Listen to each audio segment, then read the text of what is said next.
Les pirogues clandestines embarquent toutes sortes de personnes. De ce fait, il est tout à fait normal, selon Mamadou,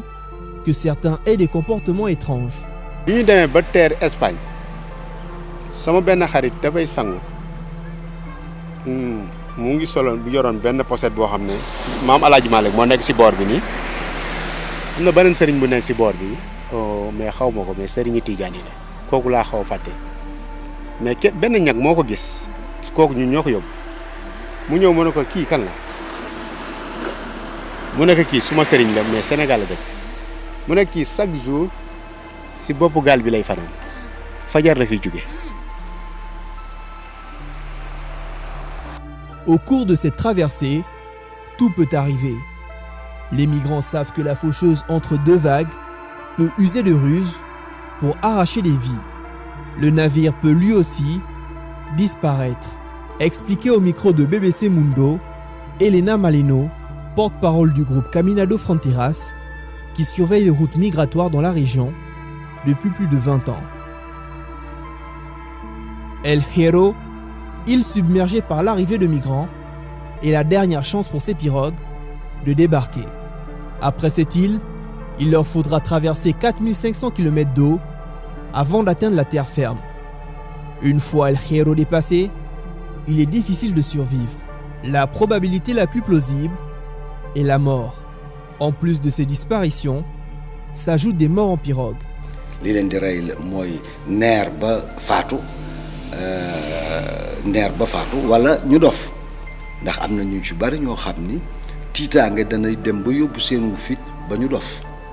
suñu dofee ci biir gaal gi waaw gaal gi bëgg a suux ñañu ko bokkal suwatul ñu yeew leen wala ñu jàpp leen sànni ci biir géej gi ñi dee duñ leen di sànni ci biir géej gi. L'activiste sénégalais Pape Ibrahima Gueye, alias Papito Kara, fait partie des migrants sénégalais morts en 2023. Arrêté quelques jours après son mariage, le jeune homme qui animait une revue de presse teintée d'humeur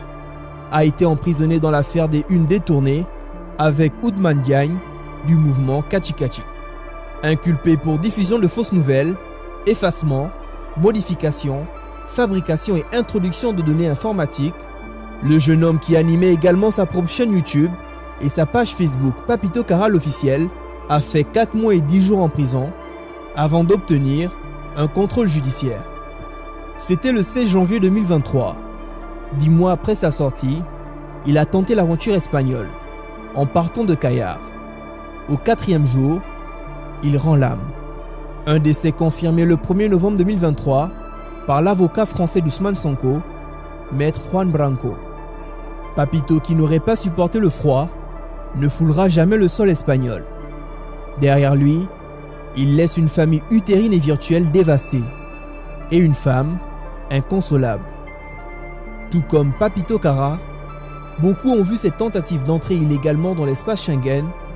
s'achever dans la Méditerranée. Mais le plus difficile est ceux-là qui ne donnent aucun signe de vie. Ceux-là dont les parents ne savent pas s'ils sont morts ou vivants. C'est le cas d'Ousmane Sall, âgé de 23 ans. Le jeune homme qui habite Hambourg fait partie de la pirogue qui a quitté Joal le 1er octobre. Depuis lors, plus aucune nouvelle. Les passagers de cette pirogue qui habitent Mbour et Joal n'ont donné aucun signe de vie. Ousmane est-il arrivé ou est-il mort en mer? Mystère et boule de gomme. Mamcher Diouf est bel et bien arrivé. Lampe, comme l'appellent affectueusement ses proches,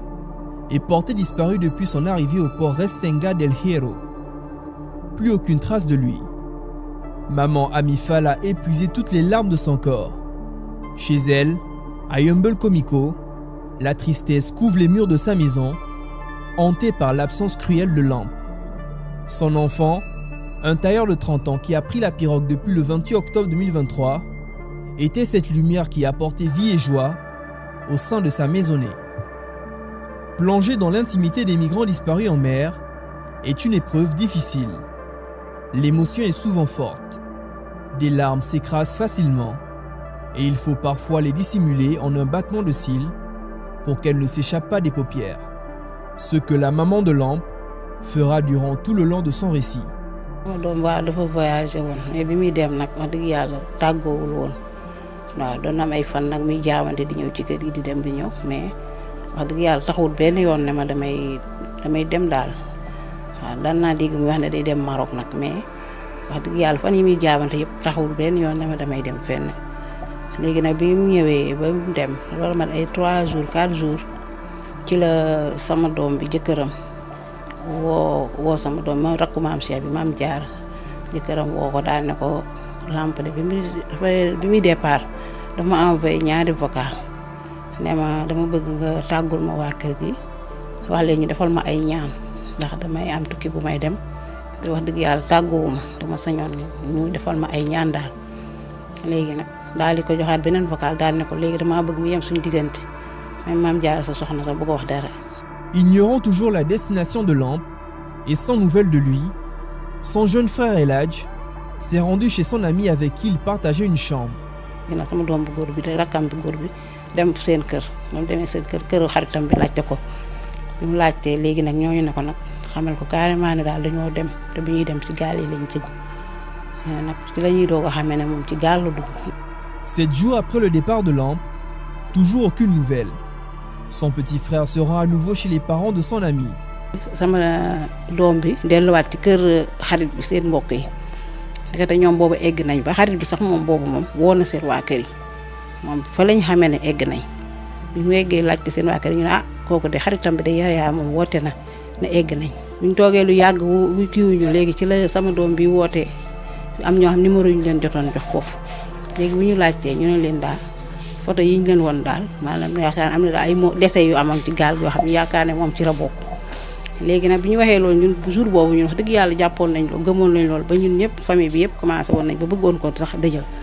mais yaayaa mi nga xam ne xarit bi fekk sama doom ma caat bi nga xam ne dafa xëy ni wàccagul keroog bu ñëw fekk waa kër gi toog fii ñun ñëpp ku nekk jooy loolu la ñu def ba sonn ci la ñëw fekk bi mu xëyee ci ëllëg sa fekk ñu ñëmi toog mu ne waaye yéen ku leen wax lampe dafa dee lampe deewul de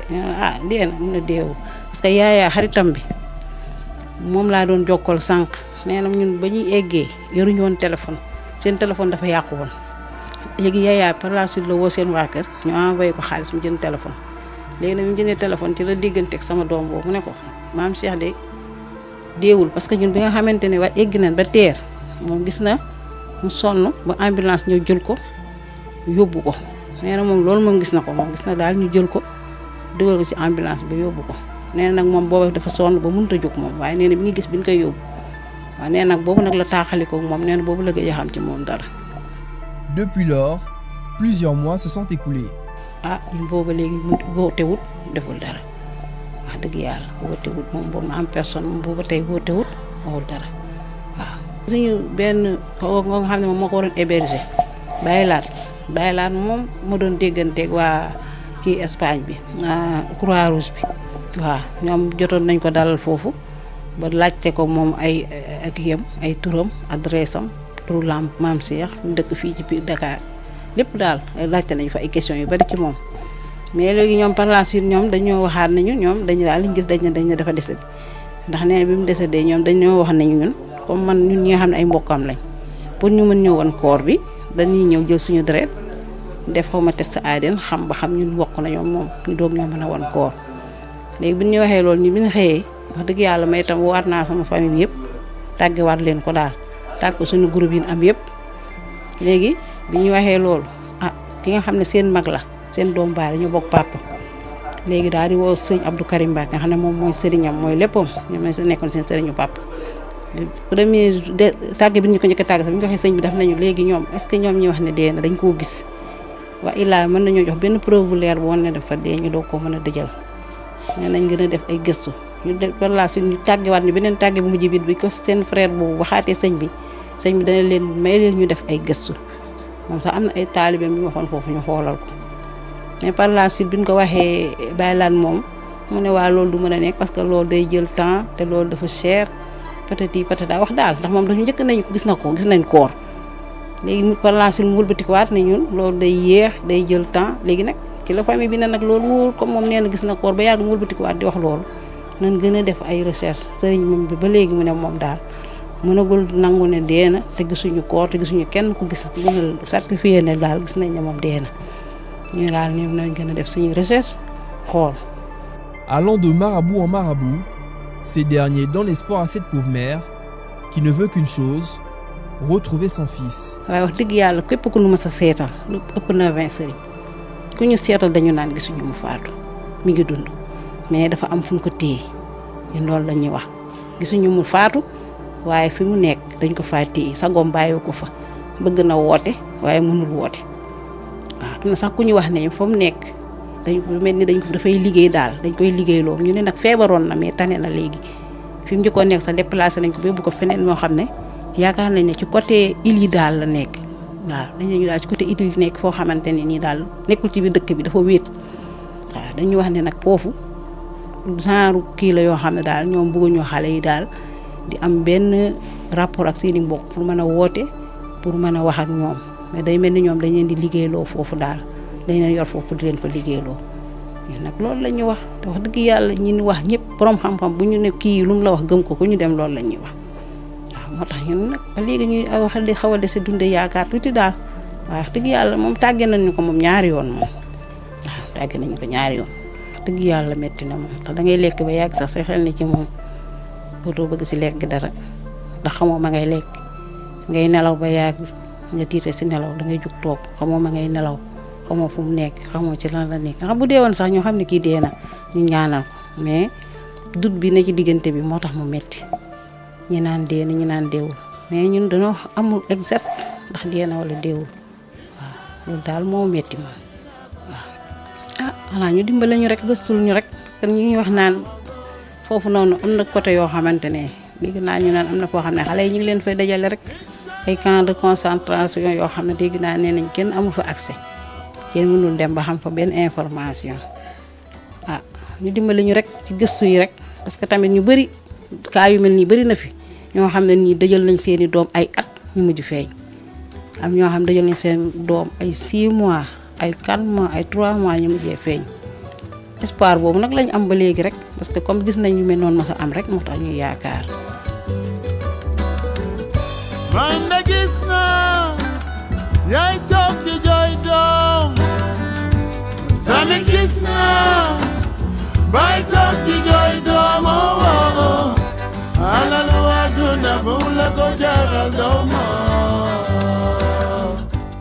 alalu àdduna bu la ko jaral doom. Une paix intérieure que beaucoup de pères et mères de famille, ainsi que des épouses et enfants recherchent. Ils sont nombreux à vivre la même situation que la maman de Lampe. Certains depuis 2006. Ils sont parfois dans le déni. Peut-être que leurs parents sont enterrés dans le parfait anonymat dans les cimetières de migrants, ou alors qu'ils ne sont jamais arrivés. Sans nouvelles, ils ne peuvent pas savoir. Se résigner à croire en la perte de l'être aimé s'impose. Certains se plient, d'autres croient toujours en leur étoile, une étoile qui pourrait un jour scintiller sous cette lueur d'espoir qui s'est éteinte depuis la disparition de leurs proches.